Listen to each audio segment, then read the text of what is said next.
तो हेलो दोस्तों, कैसे हैं आप लोग। मैं हूं अंकुर और स्वागत है आपका मेरे और आपके अपने चैनल कॉमिक बुक गाय पर। दोस्तों, आज की वीडियो में हम ड्रैगन बॉल हकाई की स्टोरी को कंटिन्यू करने जा रहे हैं और आज हम जानेंगे कि गोकू के गॉड ऑफ डिस्ट्रक्शन बनने के बाद क्या होता है। दोस्तों, ड्रैगन बॉल हकाई की बहुत ही अमेजिंग स्टोरी को लिखा है हकाई इंग्लिश ने और उनसे जुड़े लिंक मैंने नीचे डिस्क्रिप्शन में दे दिए हैं, तो जाइए और उन्हें अपना पूरा सपोर्ट दिखाइए। दोस्तों, आज की वीडियो शुरू करने से पहले आप सभी से एक छोटी सी रिक्वेस्ट, अगर आपको आज की वीडियो अच्छी लगे तो वीडियो को लाइक करना बिल्कुल मत भूलिएगा और वीडियो को अपने दोस्तों के साथ शेयर भी जरूर कीजिएगा। जिन लोगों ने अभी तक चैनल को सब्सक्राइब नहीं किया है वो चैनल को सब्सक्राइब कर लें ताकि उन्हें सारी की सारी वीडियोस टाइम टू टाइम मिलती रहें। तो चलिए दोस्तों, बिना देरी करे अपने वीडियो पर आते हैं। लास्ट वीडियो के एंड में हमने देखा था कि गोकू लॉर्ड बीरस के साथ रीमैच की बात करता है, जिसके बाद लॉर्ड बीरस वहाँ से चले जाते हैं और गोकू थोड़ा सा परेशान लग रहा होता है। तभी हम देखते हैं कि नई सुप्रीम काई लिया काफ़ी परेशान लग रही होती है। वो बोलती है कि पर अब मेरा क्या होगा, मुझे क्या करना है। वादोस बोलती है कि जैसा कि मैं आपको पहले ही बता चुकी हूँ, मिस्टर चैम्पा और मिस्टर फूमा ये दोनों काफ़ी सारा काम छोड़कर गए हैं, इसीलिए यूनिवर्स को बैलेंस में लाने के लिए आप दोनों को बहुत सारा काम करना है। और अगर मैं सच कहूँ तो मिस्टर फूमा से ज़्यादा मिस्टर चैम्पा की इसमें गलती है और फिलहाल आप दोनों के सामने काफ़ी सारा काम है, तो इसीलिए मैं आप दोनों को कहूँगी कि जितना ज़्यादा हो सके उतना ज़्यादा प्रिपेयर कीजिए। गोकू, आपको अपनी नई ताकतों को कंट्रोल करने पर ज़्यादा फोकस करना चाहिए और सुप्रीम काय लिया जब तक लॉर्ड गोकू ट्रेनिंग कर रहे हैं तब तक आपको सुप्रीम काय के प्लैनेट पर जाना चाहिए ताकि आप एक सुप्रीम काय होने के बारे में सब कुछ सीख सकें और एक अच्छी गॉडेस ऑफ क्रिएशन बन सकें। तभी हम लोग वहाँ पर एक क्रीचर को देखते हैं जिसने सुप्रीम काय के ही कपड़े पहने हुए होते हैं।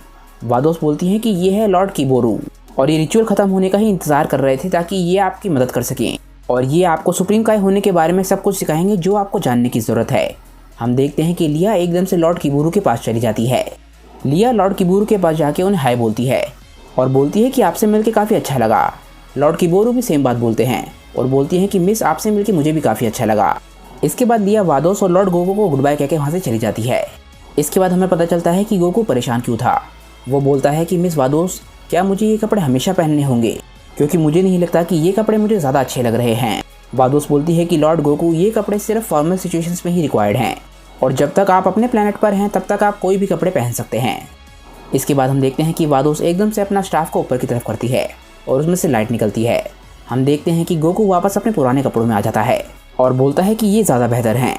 इसके बाद वादोस बोलती है कि लॉर्ड गोकू, क्या हम ट्रेनिंग शुरू कर सकते हैं। गोकू थोड़ा सा परेशान लगता है और बोलता है कि वैसे इस रिचुअल की वजह से मैं ज़्यादा आराम नहीं कर पाया हूँ, क्या तुम्हें लगता है कि मैं ट्रेनिंग शुरू करने से पहले थोड़ी देर आराम कर सकता हूँ। वादोस बोलती है कि हाँ, ऑफकोर्स आप आराम कर सकते हो। मुझे आप बताइए कि मैं आपको कब जगाने के लिए आऊँ, क्या 35 साल काफ़ी रहेंगे। गोकू ये बात सुन के बिल्कुल हैरान रह जाता है।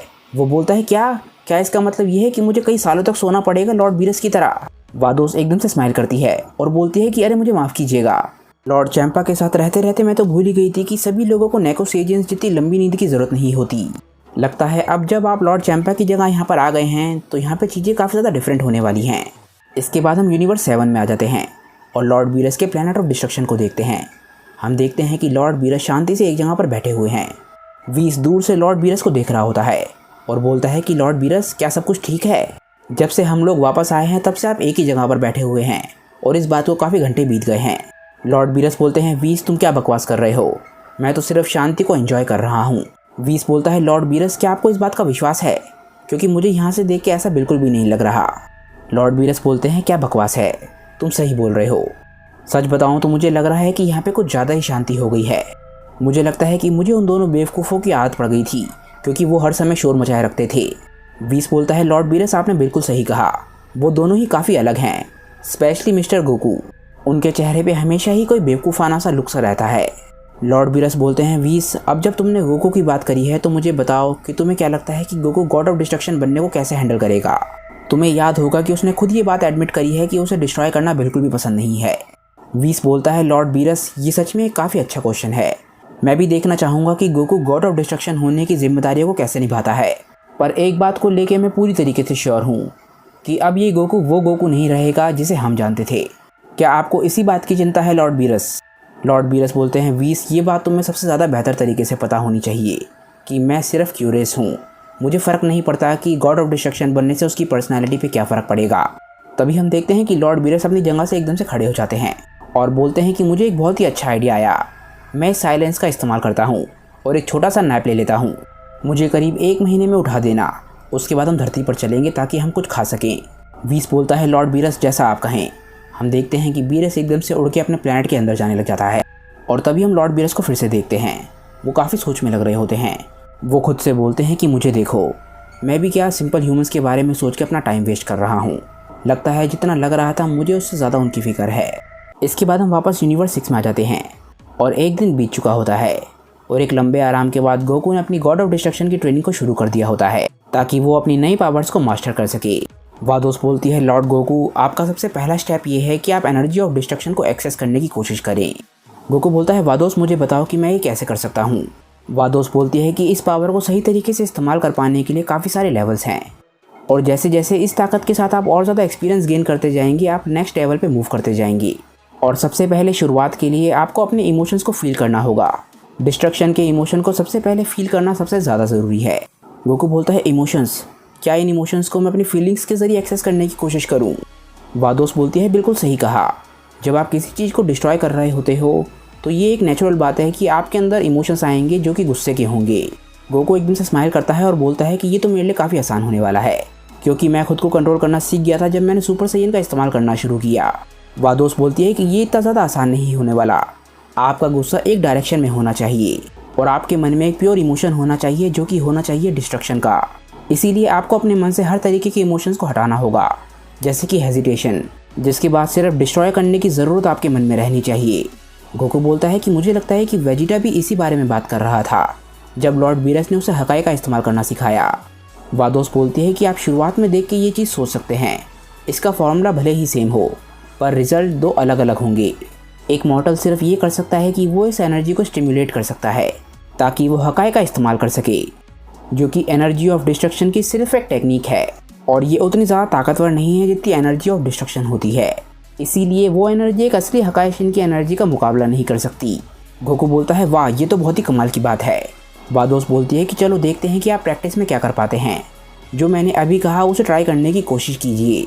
गोकू बोलता है, मैं समझ गया, मुझे नहीं लगता कि मुझे कोई दिक्कत होगी। एकदम से हम देखते हैं कि गोकू पावर अप करता है और सीधा सुपर सैयन ब्लू में चला जाता है। गोकू लगातार अपनी ताकत को बढ़ाने लग जाता है और हर जगह बिजली कड़क रही होती है। हम देखते हैं कि वादोस एकदम से बोलते हैं कि लॉर्ड गोकू, आप रुक सकते हैं क्योंकि आप सिर्फ अपनी रेगुलर की का इस्तेमाल कर रहे हैं। गोकू हैरानी से पूछता है कि मैं अपने अंदर जितना गुस्सा महसूस कर सकता था मैंने उतना किया, अब मैं क्या करूं मिस वादोस? वादोस बोलती है कि अगर आप सही तरीके के गुस्से का इस्तेमाल नहीं कर सकते तो अब सिर्फ एक ही रास्ता रह गया है और वो है मेडिटेट करने का। गोकू बोलता है, अच्छा, मेडिटेट करने का? वादोस बोलती है, बिल्कुल सही समझे। मेडिटेशन करने से आप अपने माइंड में सोर्स ऑफ डिस्ट्रक्शन को ढूंढ पाएंगे और उस एनर्जी से आपको खुद को वाकिफ़ कराना होगा। गोकू एकदम से बैठने लग जाता है ताकि वो मेडिटेशन कर सके। वो बोलता है कि मुझे नहीं पता कि आपने जो बोला मुझे समझ आया या नहीं, पर मैं एक बार ट्राई ज़रूर करना चाहूँगा। वादोस बोलती है कि अपने दिमाग की गहराई में जाने की कोशिश कीजिए और आपके अंदर जितनी भी की है उसे महसूस करने की कोशिश कीजिए। हर तरीके की एनर्जी और इमोशंस को फील कीजिए जो आपके दिमाग में और बॉडी में घूम रहे हैं। आप एक नई तरीके की एनर्जी को ढूंढने में ज़रूर कामयाब होंगे। वो हो सकता है कहीं छुपी हुई हो। वो एनर्जी एक नेगेटिव सोर्स से आ रही होगी और ये एनर्जी आपको अपनी कॉन्शियसनेस की बिल्कुल गहराई में मिलेगी। एक बारी आप अगर उस एनर्जी को ढूंढ लो तो उससे मिल जाइएगा और उस एनर्जी को अपना बना लेना। पर हाँ, आपको बहुत ज़्यादा सावधान रहना होगा। अगर आपकी विल कमज़ोर निकली तो वो एनर्जी आपको कंज्यूम कर लेगी। हम देखते हैं कि गोकू बहुत ही ध्यान से मेडिटेट कर रहा होता है और जैसे ही गोकू अपनी आंखें खोलता है वो कहीं और होता है। वो इस वक्त अपने दिमाग के अंदर है। वो बोलता है कि मुझे अपने दिमाग की गहराई में पहुंचना होगा। लगता है ये वही जगह है जिसके बारे में वादोस बोल रही थी। मुझे तो पता भी नहीं था कि मेरे दिमाग में कोई ऐसी भी जगह है। इसके बाद गोकू फिर से सोचने लग जाता है और अपनी आंखें बंद करके बोलता है कि अब मुझे उस नेगेटिव एनर्जी को ढूंढना होगा और एकदम से समझ आ जाता है कि वो नेगेटिव एनर्जी कहाँ पर है। वो बोलता है, मिल गई, और एकदम से वो उसकी तरफ उड़ के जाने लग जाता है। तभी उसे अपने अंदर एक डार्क एनर्जी मिलती है। ये एनर्जी ऑफ डिस्ट्रक्शन है। गोकू बोलता है कि लगता है ये वही एनर्जी है। इसके पास जाते हुए मुझे काफ़ी ज़्यादा डर लग रहा है। इसे देखकर ही मेरे रोंगटे खड़े हो रहे हैं। इसके बाद गोकू उस एनर्जी के पास जाके उसे टच करने की कोशिश कर रहा होता है और बोलता है कि चलो ट्राई करते हैं। जैसे ही गोकू उस एनर्जी को छूता है वो एनर्जी उसे अंदर खींचने लग जाती है और ऐसा लगता है कि गोकू को वो कंज्यूम कर लेगी। गोकू को देख के पता चल रहा होता है कि वो काफ़ी ज़्यादा घबरा रहा है। बाहर हम गोकू को देखते हैं और वो बोल रहा होता है कि ये सेंसेशन क्या है, मैंने अपनी पूरी ज़िंदगी में इतना दर्द कभी भी महसूस नहीं किया। आखिर ये गुस्सा किस बारे में है? इसके बाद हम गोकू की सबसे बुरी मेमोरीज़ को देखते हैं जो उसकी पूरी ज़िंदगी में हुई हैं। सबसे पहले ग्रैंडपा गोहान की डेथ। इसके बाद 2 बार उसे अपने दोस्त क्रिलिन की मौत का सामना करना पड़ा और रिसेंटली जब मीरस की डेथ हुई और आखिरकार एक ब्लास्ट होता है। हम देखते हैं कि गोकू अपनी पावर्स पर कंट्रोल पाने लग जाता है। वो गुस्से में बोलता है कि एनर्जी तुम मुझे कंज्यूम नहीं कर पाओगी, तुम्हें मानना होगा जो मैं बोल रहा हूँ, अपनी ताकतें मुझे दे दो। हम देखते हैं कि जैसे ही गोकू ये बोलता है प्लेनेट के चारों तरफ एक एनर्जी सी फैल जाती है। वादोस काफ़ी ज़्यादा हैरान लग रही होती है और बोलती है क्या उसने एक्चुअली में पावर पे कंट्रोल पा लिया। इसके बाद हम देखते हैं कि गोकू खड़ा होने लग जाता है और उसकी आंखें अभी भी बंद होती हैं। तो अभी हमें ये नहीं पता कि एनर्जी ने गोकू को कंज्यूम किया है या फिर गोकू ने एनर्जी पे कंट्रोल पा लिया है। इसके बाद हम जब गोकू को देखते हैं तो उसकी आंखों में गुस्सा होता है और उसके हाथ में एक अटैक बन रहा होता है। वादोस हैरानी से बोलती है कि ये क्या हुआ, क्या उस एनर्जी ने गोकू को कंज्यूम कर लिया। तभी हम देखते हैं कि गोकू के चारों तरफ एक एनर्जी फैल जाती है और एकदम से वो उस अटैक को बंद कर देता है और अपने चारों तरफ जो एनर्जी फैल रही थी उसे भी रोक लेता है। हम देखते हैं कि गोकू के चेहरे पे फिर से पहले जैसी स्माइल आ जाती है और वो वादोस को थम्स अप करके बोलता है कि मैंने उस पर कंट्रोल पा लिया। वादोस के चेहरे पे भी एकदम से स्माइल आ जाती है और वो बोलती है, लॉर्ड गोकू कॉन्ग्रेचुलेशंस, आपने अपनी ट्रेनिंग का पहला स्टेप कंप्लीट कर लिया है। आगे आने वाले चैप्टर्स में हम ये देखेंगे कि गोकू गॉड बनने के बाद आखिर क्या करता है और उसके गॉड ऑफ डिस्ट्रक्शन बनने की ट्रेनिंग कैसे आगे बढ़ती है। फिलहाल दोस्तों ये चैप्टर यहीं पे ख़त्म हो जाता है। इसकी नेक्स्ट वीडियो मैं आप लोगों के लिए बहुत ही जल्द लेकर आऊँगा। तो फिलहाल मुझे ये बताइए कि आज की वीडियो आप लोगों को कैसी लगी। अगर आपको आज की वीडियो अच्छी लगी हो तो वीडियो को लाइक करना बिल्कुल मत भूलिएगा और वीडियो को अपने दोस्तों के साथ शेयर भी जरूर कीजिएगा। जिन लोगों ने अभी तक चैनल को सब्सक्राइब नहीं किया है वो चैनल को सब्सक्राइब कर लें ताकि उन्हें सारी की सारी वीडियोस टाइम टू टाइम मिलती रहें। तो चलिए दोस्तों, आज की वीडियो के लिए बस इतना ही। मैं मिलता हूँ आप लोगों को अपनी नेक्स्ट वीडियो के साथ। तब तक के लिए बाय दोस्तों और थैंक्स फॉर वॉचिंग।